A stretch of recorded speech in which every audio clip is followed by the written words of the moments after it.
Reforma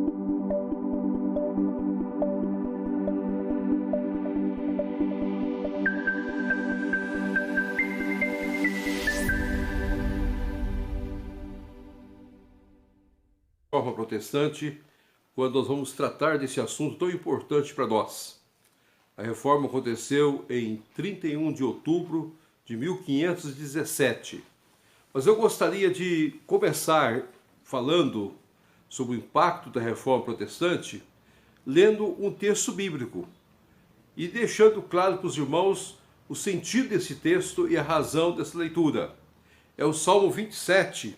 Aqueles irmãos que têm suas Bíblias abertas, e aqueles irmãos que puderem abrir suas Bíblias,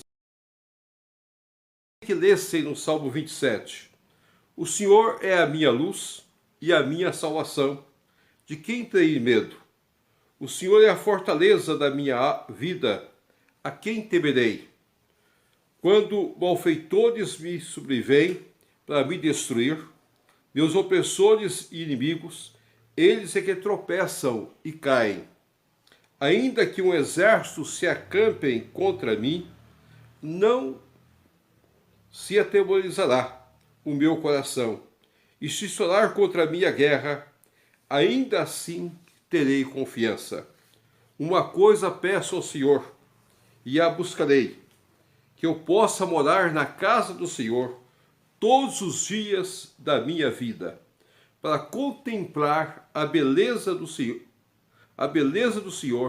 e meditar no seu santo templo. É o Salmo 27, de 1 a 4. Mas eu gostaria de voltar a referir o verso 4. Uma coisa peço ao Senhor, e a buscarei, que eu possa morar na casa do Senhor todos os dias da minha vida, para contemplar a beleza do Senhor e meditar no seu santo templo. Os irmãos poderiam perguntar qual a razão da leitura desse texto, principalmente com a temática, o impacto da reforma protestante. A razão é que este texto serviu de base para o sermão de nosso querido, amado pastor Pierre Richard, em 1557, no dia 21 de março de 1557, o pastor Pierre pregou esse sermão no Rio de Janeiro, na Baía da Guanabara, para 50 irmãos que vieram aqui para o Brasil, trazido pela o que nós conhecemos muitas vezes a entrada dos franceses no Brasil. No dia 10 de março chegaram, de 1557, no dia 21 de março de 1557, realizaram este culto. E o texto pregado fora esse texto. E mais ainda, no dia 4 de janeiro de 1558, os franceses foram expulsos do Brasil, e aqui é a primeira tentativa de evangelização do solo brasileiro veio a cair por terra. A grande pergunta que nós muitas vezes fazemos: o que é a reforma de fato? Por que a reforma trouxe tanto impacto ao mundo? Por que a reforma de 1517 dividiu o mundo em duas partes? O mundo antes da reforma e o mundo pós-reforma. Por que a reforma de fato significou uma mudança radical no mundo? Eu gostaria que nós pudéssemos compreender algumas questões básicas, algumas questões que envolvem dois grandes homens principalmente, Martinho Lutero e João Calvino. Martinho Lutero nasceu em 1483 e veio a falecer em 1546. Tem um pequeno período de vida.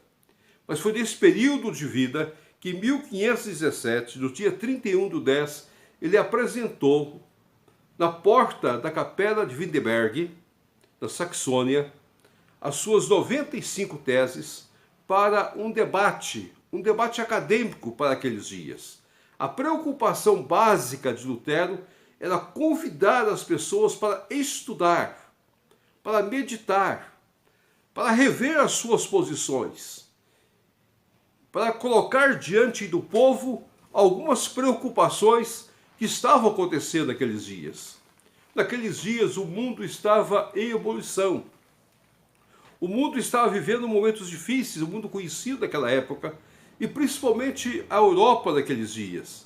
Havia a venda das indulgências. O papado precisava pagar a Capela Sixtina e precisava de recursos para cumprir os seus pagamentos. E a única maneira encontrada naqueles dias, já que estava vago um dos arcebispados da Alemanha, da região de Nantes, era fazer com que fosse pago o valor exigido para que o dinheiro fosse usado pela Capela Sixtina e através das indulgências que eram vendidas ao povo para o perdão dos pecados, pecados esses cometidos enquanto aqui vivessem, porque a igreja até aqueles dias dividia os pecados em pecados mortais e pecados os quais a igreja poderia perdoar. Os pecados mortais a igreja não perdoava, mas os pecados comuns cometidos pelo povo, que não era a exclusão, que não era a saída da igreja, os chamados pecados veniais, a igreja tinha condições de perdoá-los. E a igreja então vende as indulgências. A pessoa comprando as indulgências, ele teria o perdão desses pecados veniais. Ele teria o perdão dos seus pecados do passado, do presente e até do futuro. E também poderia perdoar os pecados de seus antepassados. A pregação daqueles dias, que Tisel, que era o vendedor, afirmava que quando a moeda caía no cofre, ou caía no cofre que carregavam, ou caía no herbonal que carregavam, a alma dava um pulo do purgatório, e assim a pessoa recebia o perdão. E todos começavam a comprar. E Lutero, observando aquilo, ele com o conhecimento bíblico que ele tinha, ele não poderia aceitar aquela situação, sabendo que o Senhor justifica os homens, e o justo viverá pela fé, e a obra é exclusiva de graça de Deus. Lutero então propõe, através das 95 teses, uma discussão teológica para resolver o problema daquelas indulgências. Isso em 31 de outubro de 1517. Aquilo feria a igreja. Feria na questão da autoridade da igreja. Porque quem assinava as indulgências era o Papa. Quem dava o direito para o perdão era o Papa. Lutero estava discutindo a autoridade papal. E naquele momento a autoridade papal está sendo quebrada. Bem que Lutero defende o Papa das suas próprias indulgências, convidando as pessoas para uma discussão teológica em torno desta prática que Lutero condenava por ele ser um conhecedor das Escrituras, por ele ser um estudioso da Bíblia Sagrada. Outra coisa que é importante nós entendermos neste momento é que Lutero também feria uma das coisas mais sérias, a visão econômica. Como que a igreja poderia arrecadar fundos? Era uma questão séria, porque as indulgências gerariam recursos para o pagamento da Capela Sixtina, que é uma das mais belas, recobertas toda de ouro, onde Michelangelo ali esteve presente. Diante de todo este quadro, diante de toda essa situação, a igreja não aceitou Lutero. E por isso que Lutero foi expulso da igreja. E a data principal da expulsão de Lutero, quando Lutero de fato rompe com a igreja, foi 1525, janeiro de 1525. Foi a chamada Dieta de Worms. Ali de fato Lutero não pôde voltar atrás. Não tinha como voltar atrás dos seus escritos. O que ele havia escrito estava escrito. A não ser que provasse pelas Escrituras Sagradas. Por que a reforma protestante trouxe tanto impacto? Por que as figuras de Lutero, de João Calvino, que entrou Alguns anos depois de Lutero na Reforma, praticamente João Calvino esteve na Reforma a partir de 1524 ou 1523, para alguns estudiosos. As Institutas, a primeira versão das Institutas foi publicada em 1533. João Calvino nasceu em 1509 e viveu até 1564. É importante você entender que João Calvino foi o homem que deu a visão sistemática da Reforma. Toda a sistematização da Reforma esteve a cargo de João Calvino. Ele é a grande mente da Reforma Protestante do século XVI. Era um homem que impactou o mundo dos seus dias e impacta o mundo até nos nossos dias de hoje. A Reforma Protestante do século XVI, ela não pode ser considerada um movimento econômico-financeiro. Não é isso que a Reforma é.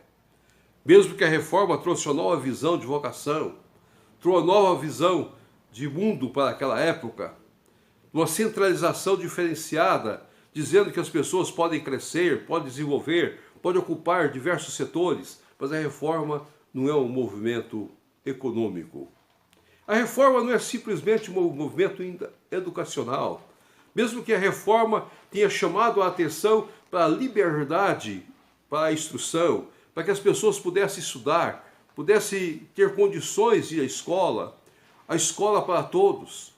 É a partir da Reforma Protestante do século XVI que nós temos a possibilidade de todas as pessoas livres de estudar. Não importava a posição social. E através da visão de mundo daquela época e através também da vocação ou da doutrina da vocação, as pessoas poderiam desenvolver. Mas a Reforma não é um projeto simplesmente educacional. Não é um projeto simplesmente financeiro. Desenvolvimento social também. Mesmo que coube a Calvino criar a primeira visão do diaconato para assistência aos pobres, para cuidar das pessoas, para dar de fato condições para que as pessoas melhorassem suas vidas. A Reforma não é este movimento.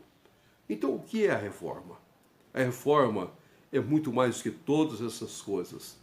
A Reforma é uma volta às Escrituras Sagradas. A Reforma é de fato o movimento em que as pessoas voltam os seus olhos para a Palavra de Deus e descobrem o Deus da Bíblia, em Cristo Jesus, o nosso Senhor. E descobrem que a salvação é um ato exclusivo pela fé, não necessitando de intermediários. Há um único mediador, Jesus Cristo. A Reforma é muito mais do que isso. A Reforma é um reconhecimento da soberania de Deus em todas as coisas. Quando nós lemos a respeito da Reforma, nós podemos afirmar que o grande impacto da Reforma Protestante do século XVI é a redescoberta do Deus soberano sobre todas as coisas. Deus é soberano. Deus que dirige o mundo. Deus criou o mundo. Deus o estabeleceu. Deus colocou o homem. E Deus se relaciona com o homem. A Reforma divide o mundo porque dá uma volta às Escrituras Sagradas. O livro no qual nós descobrimos o querer de Deus, a vontade de Deus, a razão de sermos de todas as coisas através das Escrituras Sagradas. Mas a Reforma trouxe guerras, trouxe lutas, trouxe batalhas. Uma das coisas mais tristes que nós vemos nesse período inicial da Reforma é quando você observa a perseguição aos huguenotes na França. No dia 24 de agosto de 1572, nós temos a famosa noite de São Bartolomeu. Ali, praticamente 70 mil franceses morreram em toda a França. Só na cidade de Paris foram mais de 10 mil que perderam as suas vidas. Foi uma das perseguições mais ferozes. A Reforma trouxe essa perseguição, porque as pessoas começaram a questionar, começaram a levantar suas dúvidas a respeito da supremacia da igreja, a respeito de todas as coisas da igreja como medianeira. Nós só temos um mediador, que é Jesus Cristo. Nós só temos uma maneira de salvação, em Cristo Jesus. Nós não aceitamos intermediários. Nós não aceitamos que os sacramentos salvam. Jesus Cristo é a razão única da nossa salvação.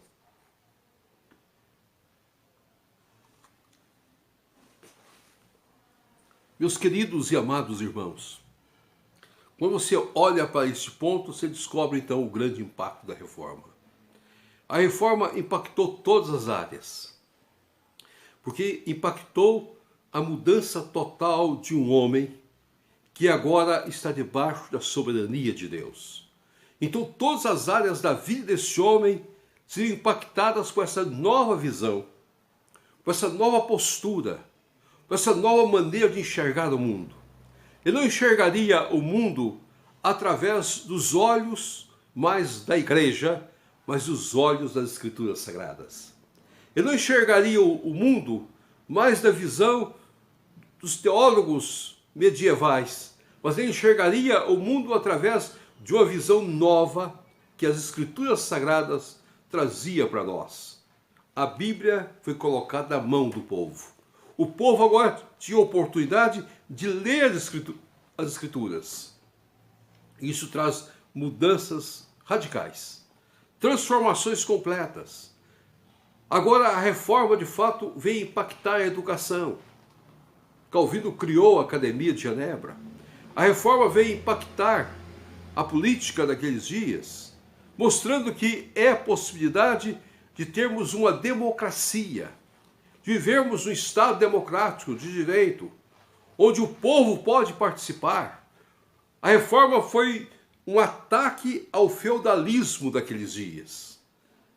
Foi, de fato, destruir o feudalismo, levando o homem a reconhecer que ele é o ser criado por Deus. E ele tem direito de opinar, ele tem direito de falar. Então o Estado democrático, de fato, tem na reforma a condição de exprimir o seu pensamento. Não podemos dizer que a democracia surgiu com a reforma, não. Ela veio à luz com a reforma. Como veio à luz a educação, de fato para todos. Como veio à luz as possibilidades de o homem ser tratado como homem. Não era uma humanização por uma humanização. Era o homem como ser criado por Deus. À luz das Escrituras Sagradas. A Bíblia sendo colocada nas mãos do povo, leva o povo a fugir de um misticismo doentio, a redescobrir completamente a sua relação, a entender a sua visão de Deus e a visão de mundo para a glória e para a honra do Senhor Jesus Cristo. Impacto da reforma protestante.